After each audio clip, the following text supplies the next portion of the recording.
इष्ट देव बालक मम रामा।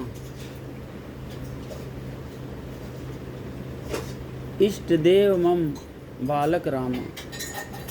जब भगवान शंकर गए थे राम जन्मोत्सव देखने, ये उस समय की कथा है मित्रों। बहुत भावुक ज्ञानवर्धक कथा है। जब भगवान शंकर को पता चलता है कि रामावतार हो चुका है, तो वह प्रभु श्री राम के बाल रूप के दर्शन करने के लिए काकभुसुंडी जी के साथ मनुष्य का रूप बनाकर अयोध्या आते हैं। बंदव बाल रूप सोई रामू, असब सिद्धि सुलभ जपत जिसु नामू। मंगल भवन अमंगल हारी, द्रवहु सुदशरथ अजिर विहारी। इसका अर्थ है कि मैं उन्हीं श्री रामचंद्र जी के बाल रूप का वंदना करता हूँ, जिनका नाम जपने से सभी सिद्धियाँ सहज ही प्राप्त हो जाती हैं। मंगल के धाम, अमंगल के हरने वाले और श्री दशरथ जी के आंगन में खेलने वाले बाल रूप श्री राम जी मुझ पर कृपा करें। जिस समय भगवान राम का जन्म हुआ तो चारों ओर उत्सव मनाया जा रहा था। भगवान शिव भी भगवान राम के बाल रूप का दर्शन करने गए थे। वही कथा पार्वती माँ को सुना रहे थे। भगवान शिव कहते हैं, पार्वती, जिस समय भगवान का अवतरण हुआ था उस समय मुझसे रहा नहीं गया, मैं अपने मन को रोक नहीं पाया और तुरंत अवधपुरी पहुंच गया। मेरी चोरी ये थी कि मैंने तुमको नहीं बताया। भगवान ये कहना चाह रहे थे कि जब भगवान का बुलावा आए तो किसी का इंतजार मत करना, और एक मानव रूप धारण कर लिया। पार्वती बोली कि आप तो महादेव हो और मानव बनकर क्यों गए? भगवान शिव बोले कि जब महादेव के देव भी मानव बनकर आ सकते हैं तो मैं मानव ना बनूं तो ये कैसे हो सकता है? जैसे ही अयोध्या में पहुंचा हुई, बहुत भीड़ लगी हुई थी। भोलेनाथ बहुत प्रयास कर रहे हैं राम जी के दर्शन करने का, लेकिन नहीं जा पा रहे हैं। शिव ने थोड़ी ताकत लगाई है और थोड़ा धक्का दिया है। जैसे ही शिव ने धक्का दिया है तो अंदर से ऐसा धक्का आया कि भोलेनाथ दूर जाकर मंदिर के एक शिवलिंग के पास टकरा कर गिर गए। भोलेनाथ बोले,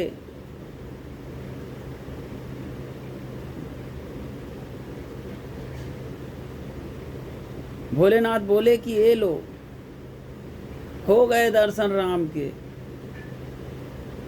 तो हुए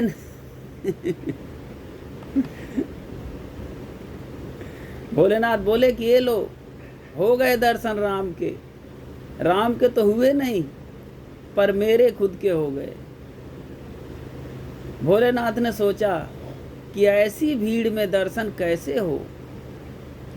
तब भोलेनाथ को याद आई कि मेरा एक चेला है, वह दिखाई नहीं दे रहा है, यहीं कहीं होगा।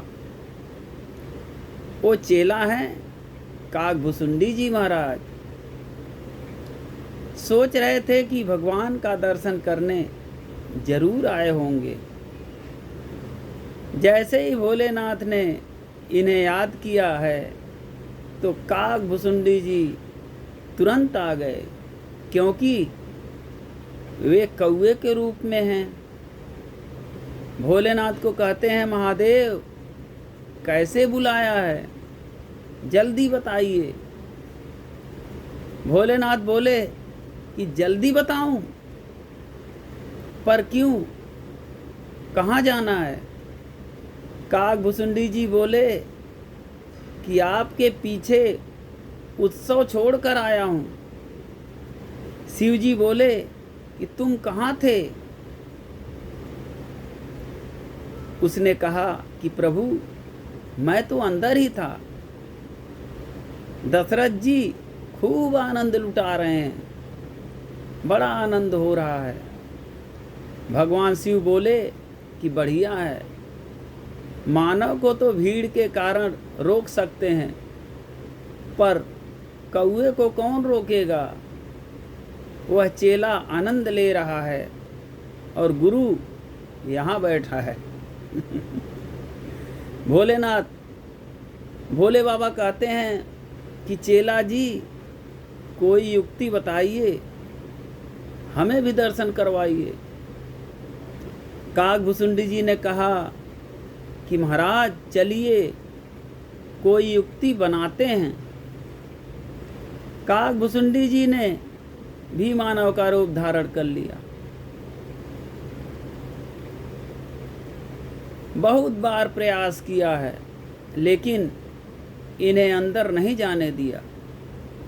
अब जब काफी समय हुआ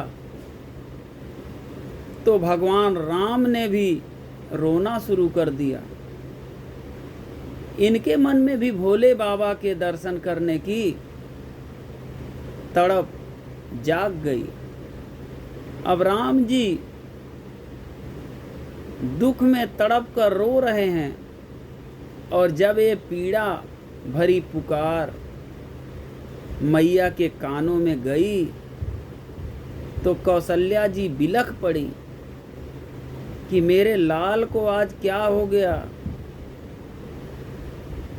इधर भोले बाबा ने भी पूरा नाटक किया। भोले बाबा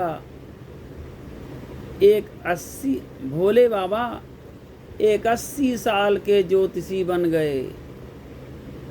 गोस्वामी जी ने गीतावली में इस भाव को बताया है, और स्वयं ज्योतिषी बनकर काग भुसुंडी जी को अपना शिष्य बना लिया है और सरजू जी के किनारे बैठ गए हैं। जितने भी लोग रास्ते में आ जा रहे हैं, भगवान शिव सबके हाथ देख रहे हैं और भविष्यवाणी कर रहे हैं। अब अवधपुरी में चर्चा शुरू हो गई। कोई बहुत बड़ा ज्योतिषी आ गया है। गोस्वामी जी कह रहे हैं, अवध आज आगम्य कुआई। अवध है आज आगम्य की आयो। जब भगवान राम ने रोना शुरू किया है तो माँ परेशान है। गुरु वशिष्ठ जी को खबर की गई है, लेकिन वशिष्ठ जी व्यस्त हैं। इतने में एक नौकर आकर बोला कि मैया, मुझे खबर मिली है कि एक बहुत बड़ा ज्योतिष अवधपुरी में आया है। आपकी आज्ञा हो तो उसे बुला लाऊं। माँ तो परेशान थी। मैया ने कहा कि जाओ और जल्दी बुला कर लाओ, बस मेरे लाल का रोना बंद हो जाए। दौड़े दौड़े सेवक गए। भोले बाबा सरजू नदी के किनारे बैठे हुए हैं। नौकरों ने कहा कि आप ही हो ज्योतिषी हैं जिसकी चर्चा हर जगह फैली हुई है। भोले बाबा बोले, तुम लोग कहाँ से आए हो? वो बोले कि हम राजभवन से आए हैं। ये सुनते ही भोलेनाथ का नाम, ये सुनते ही भोलेनाथ का रोम रोम पुलकित हो गया। समझ गए कि मेरे राम ने ही इन्हें भिजवाया है। तो भगवान शिव बोले कि क्या करना है बोलो। वो सेवक बोले कि महाराज जल्दी चलिए, सुबह से लाला आज बहुत रो रहा है, रानी ने आपको बुलाया है। भोलेनाथ जैसे ही चलने लगे तो काकभुसुंडी जी कुर्ता पकड़ लिया है कि महाराज मैं भी तो आपके साथ में हूँ, मुझे भी साथ लेके चलो। भोलेनाथ बोले कि तुमने दर्शन तो कर लिए हैं, तुम जाकर क्या करोगे। काकभुसुंडी जी कहते हैं कि मैंने दर्शन तो किया है पर स्पर्श नहीं किया है प्रभु का। यदि आप स्पर्श कराओगे तो ठीक, नहीं तो अभी पोल खोलता हूँ। आपकी जितनी भी कृपा होगी उस पर हमें भी तो मिलनी चाहिए। भोलेनाथ बोले कि ठीक है, आपको भी दर्शन करवा देंगे, पर आप पोल मत खोलना। जब राजभवन पर पहुंचे तो पहरेदारों ने रोक लिया। हाँ भैया, कौन हो और कहाँ जा रहे हो। नौकर बोले कि इन्हें रानी ने बुलाया है, ये ज्योतिषी हैं, इन्हें अंदर जाने दो। अब भोले बाबा राजभवन में अंदर प्रवेश करने लगे, पर काकभुसुंडी जी को रोक लिया। पहरेदार बोले ठीक है, ये ज्योतिषी हैं तो अंदर जा रहे हैं, पर ये साथ में कौन है जो अंदर चला जा रहा है, इनके अंदर जाने का क्या काम। दशरथ जी का आदेश है कि किसी अनजान को अंदर नहीं आने देना है। भोले बाबा मुस्कुराकर अंदर जाने लगे हैं। तभी काकभुसुंडी बोले कि प्रभु साथ लेके जाओ, नहीं तो पोल खोलता हूँ अभी। भोले बाबा बोले कि ठीक है, मैं कुछ करता हूँ। भोले बाबा कहते हैं कि मैया बात ऐसी है, मैं 80 साल का बूढ़ा हो गया हूँ, ज्योतिषी तो पक्का हूँ पर आँखों से कम दिखाई देता है। ये मेरा चेला है, इनके बिना मेरा काम नहीं चलेगा। ऐसा कहकर भोले बाबा काकभुसुंडी जी को भी साथ लेकर मैया के द्वारे पहुंच गए। मैया बोली कि कुछ करो महाराज, अब जो आपको अपना झाड़ फूंक करना है। भोलेनाथ बोले कि मैया इतनी दूर से कुछ नहीं होगा, ना तो तू मुंह दिखा रही है, ना तू स्पर्श करवा रही है, हैं? बिना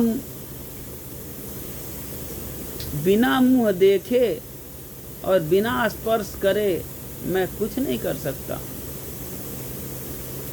मुझे एक एक अंग देखना पड़ेगा कि नज़र कहाँ लगी है, नाक को लगी है या आँख को लगी है। मैया बोली कि दूर से कुछ नहीं होगा। भोलेनाथ बोले मैया दूर से कुछ भी नहीं होगा। आज मैया ने अपनी साड़ी का पल्लू उठा लिया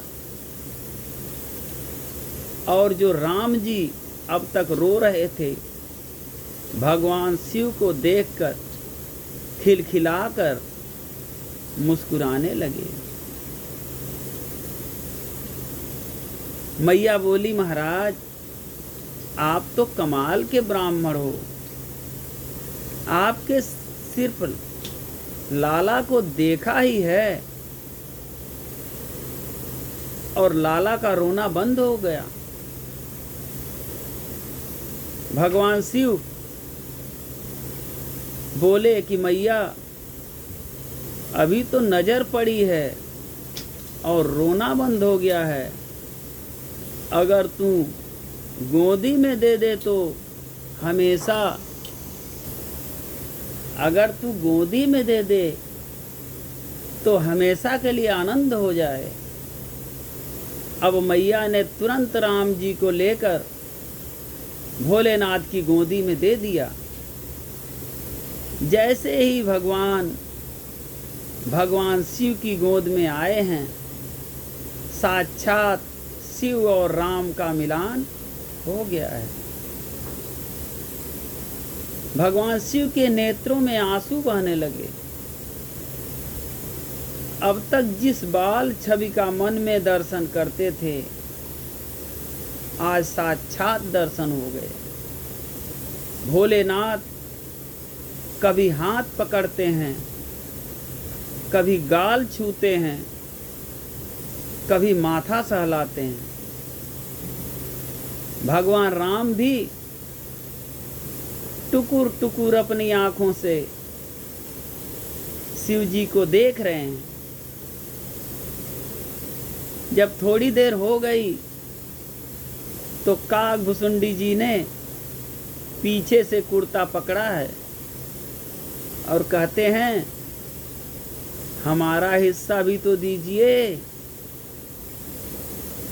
आपने आनंद ले लिया है तो मुझ पर भी कृपा करो।